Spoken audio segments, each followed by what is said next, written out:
Okay, welcome back to UFOs Above Us. All right, today we're going to look at more moon anomalies, and I'm also going to discuss a theory I have about the craters on the moon. So let's dive in. All right, the first thing I'd like to mention is we're going to look at the upper crater on this picture, and in that crater you're going to see a series of domes of round globe-like objects.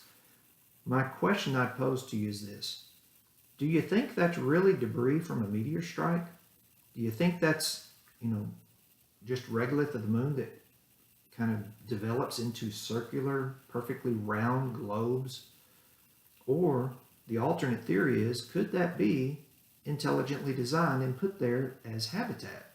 I was looking recently at NASA's website, and they even talk about a couple types of habitat. One of them is globes that they even spray regolith over, I guess to help reinforce it. But wow, it looks a lot like that. Okay, so now I want to look at this next object. This is a really fun one because everybody who looks at this, I think you're going to agree, that's a big triangular something. I mean, probably a couple miles across. That doesn't look naturally occurring to me. What about you? All right, so we're going to kind of look in detail, and you'll notice a pathway, that white pathway there. Even it's got a wall right there dividing that triangular structure from that pathway. If I was building habitat and I needed to defend it for some reason, that might be a perfect way to do it. So look, as I blow it up there, you can see even two big pillars at the opening of that pathway that leads up to that big triangle. And the triangle, if you look carefully, that's built off the ground. You can even make out a pillar right there, and you see the shadow it's casting. So that's a giant structure elevated off the ground with a pathway leading up to it with a big wall at the end of the pathway that connects the pathway to the craft. Here's the best zoom I could do of it. So isn't that interesting? And I wonder what that is. And I'll let you draw your own conclusion. So let's move on to the next one. It's right here beside it. And another fascinating object, because if you look at that big wide object there, to me, that kind of reminds me of like an apartment building or something. It's a big high-rise building. And if you look carefully at that as I blow it up, you can see it's built on a great big foundation that's even secured to the wall of that rim of the crater. And if you look really carefully at this extra big zoom, it's got some kind of a platform in front of the building there. So what is that? And again, I don't know the answer. It's just I'm sharing information and encouraging people to think for themselves. All right, so now I'm going to get to the crater part. And some of this is just my theory, but I'm going to share it with you anyway. So I look at a lot of craters on the moon. Some of them kind of look naturally occurring, and many of them don't. Like this one, for example. It's small, almost perfectly round, and has a slot in one little spot. And I see that over and over and over, all over the moon. So here's my theory. Especially with these small ones, and also notice it's opaque. The big crater there next to it, you can see the bottom. Some of these, they're always opaque. So here's my theory. By the way, this is my picture. I drew these, and I know they're crude, but it's just to illustrate a point. What if they made biospheres and put them on the moon? So here's what I'm thinking. They make a ring, and then a dome structure on top of it, maybe even design a way to open the dome when you need to do whatever you need to do, let light in or whatever. And then if you look at it from telescope view, it might look like this.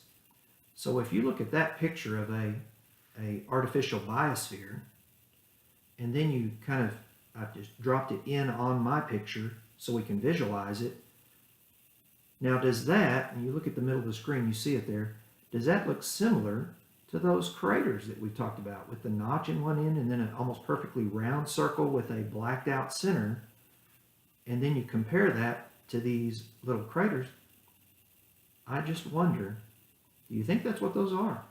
Because it just doesn't work in my mind if NASA tells us those are crater strikes. They're not. A crater wouldn't make a perfectly round, raised circle like that with a little notch in it every time. And they wouldn't be solid black every time. And there's nothing about them that makes sense to me. So anyway, that's just food for thought, something to consider. Now I'm going to point out some of these. Notice how they all have those slots. Notice a lot of them, they're completely opaque. You don't have the sun shining down in them. If you look in the upper left-hand corner of this one, there's a small one, and you can see sun there. But A lot of them don't, and I just want to know why. So that's the question I would pose for everybody. You know, that one you can see. Now I know it's large, and some people will say, well, it's just because they're small. You know, could be, but they just don't look naturally occurring to me. Now I do want to point out this. On this one in particular, it caught my attention, and I've spent way too much time looking at this, and I won't get into my theories on that, other than to say that doesn't look normal to me. So I'll zoom it in and let you look and see what you think. What is that? You see a lot of little branches coming off of that main white, straight, you know, whatever that is. Why is it there? Do you think it occurred naturally or not? And I'll leave it up to you. So let's keep going. And I'm trying to keep this under 10 minutes. And I'll tell you, these longer videos are a lot tougher to make for me. By the way, look at the broken ones up there. So not all the craters are in good shape. I wonder how that one got broken. And I guess NASA would probably tell us the meteor did that. I'd have another theory, but I won't share it. I'll let you draw your own conclusion there. But I do want to point out things like that right angle. Look below those craters, that perfectly right angle. I don't think that's naturally occurring, personally. That's my personal opinion. All right, so let's keep looking. And if you notice this large crater here, these are weird structures on the side. There's this one area that's kind of missing the rim, but then there's these kind of artificially looking things filling in those gaps. I wonder what those are. Almost looks like a giant, you know, obelisk or sphere to me. I mean, something sticking up out of the ground there.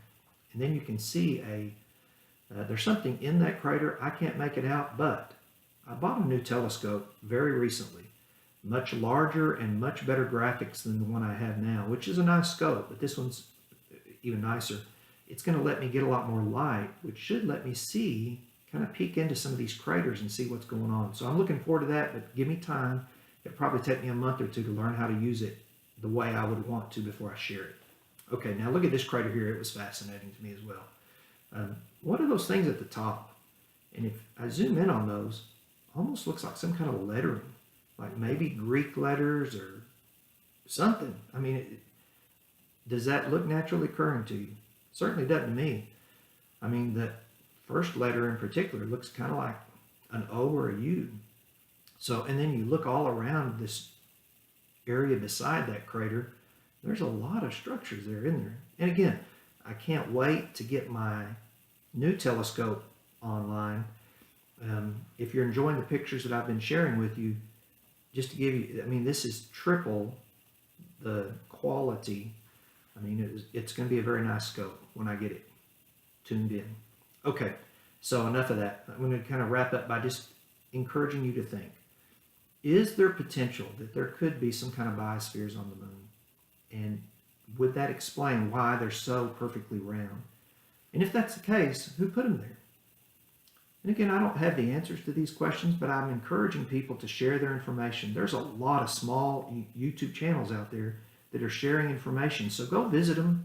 And I wrap up by saying, keep watching those guys.